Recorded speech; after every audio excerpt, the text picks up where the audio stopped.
The Supreme Court being racist. Yeah. We should probably just get right into it. Yeah. I thought you were gonna, for whatever reason, I thought you were gonna dance around it a little more.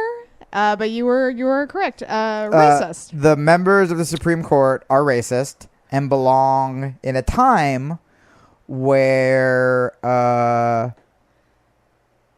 white hoods were worn over your face and people rode on horseback to light crosses on fire because they're racist. Can I tell you what I believe it actually is? Like, I believe everyone, of course, racism.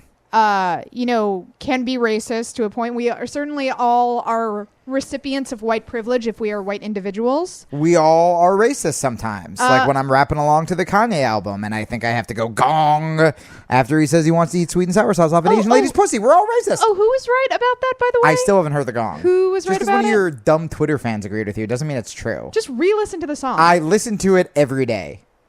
I think you're filtering it out with your mind. I also think I'm just so into the lyrics. Oh, you don't hear it because you're scream singing along with Kanye. Sweet and sour sauce. And then there's gong and I miss it. You miss it, right. So what I actually think it is, and I believe Reverend Sharpton made this point when he was so mad on MSNBC, like just trying to get through. Don't name drop black people.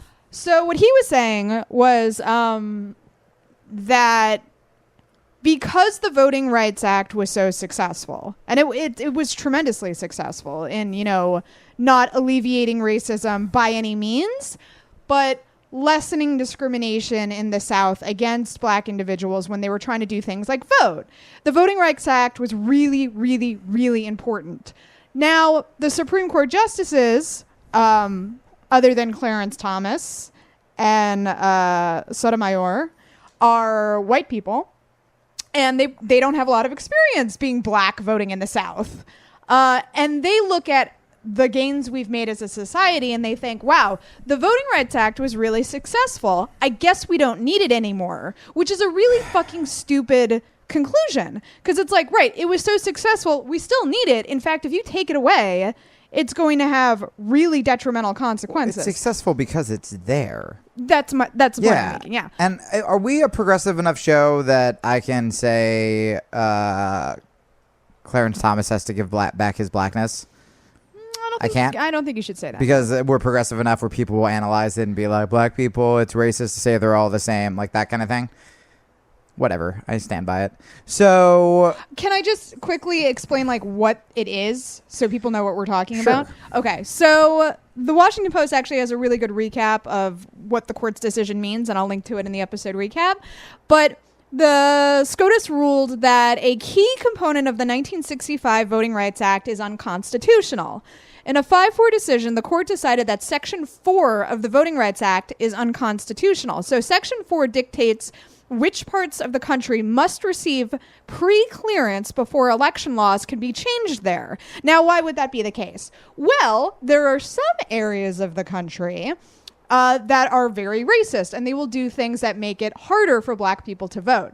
In fact, when you look at which states fall under Section 5, Alaska, Arkansas, Arizona, Georgia, Louisiana, Mississippi, South Carolina, Texas, and Virginia all have GOP-run legislatures. Yikes. So who benefits from disenfranchising black people? Republicans. So of course they were so psyched and huge proponents of this section being repealed. Well, that's why I'm I don't...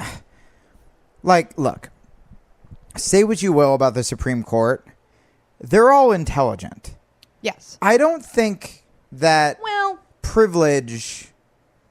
I mean, they did something smart. They passed a couple smart person tests to at least... I can't even get in... I couldn't finish high school. Yeah, they're smart people, yeah. They got into some sort of court school. They're in the elite club. They made it. Yeah. And I just don't buy that they, honest to God... literally all they had to do to see if racism was over was turn on the TV the day they brought this decision down to see the Trayvon Martin case. Well, let me say this. I don't think that the majority of them think racism is over. I think that's something that liberals have been saying is sort of like a snide comment. Here's what the Supreme Court actually said. They said, we think this is unconstitutional, but we are aware that racism still exists. Therefore, we're kicking this back to Congress. Here's why that's a terrible thing to do.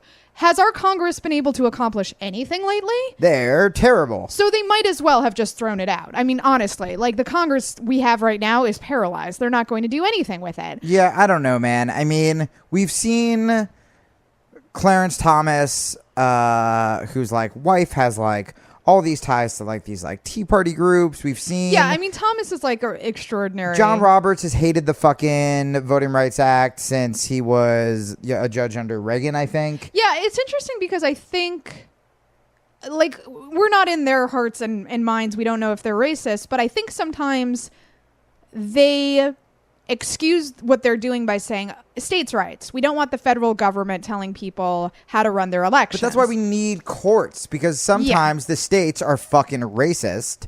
And, you know, I mean, you always say this about how it's like you need federal protection for minorities, or else it's just going to be a bunch of... This is what happens. Fucking, crazy-ass white people. And in theory, things go to the Supreme Court because every other legal mechanism has failed. So, but this is like... We're seeing the Supreme Court sort of work in reverse.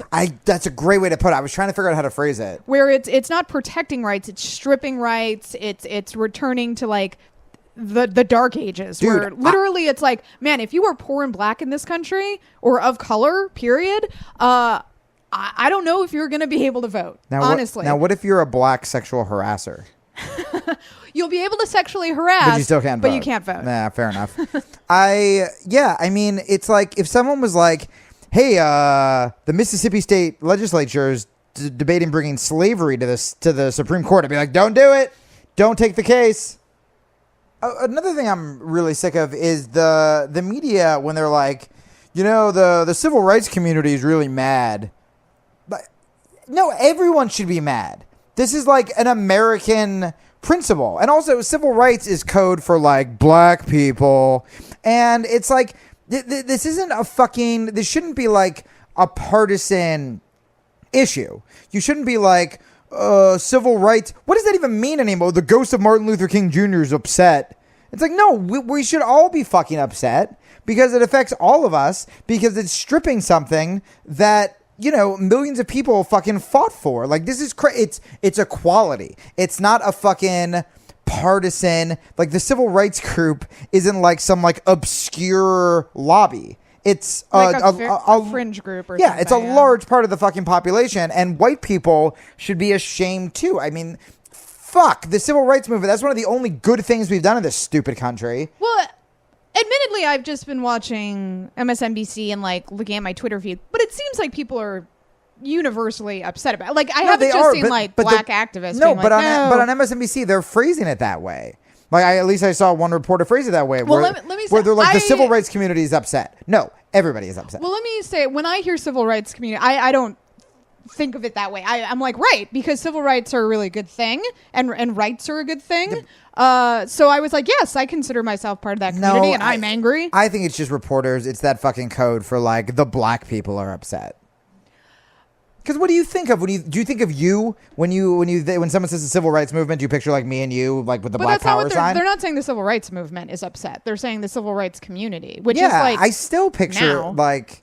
No, I still picture like. But it's not just black people. It's like, you know, Hispanic people. It's not, but I still think that's like code for when reporters say that maybe stuff. So yeah, this is obviously a horrible decision. Like I said, pretty much everyone I've seen, like reporter wise, pundit wise, reacting to it has been like, holy shit.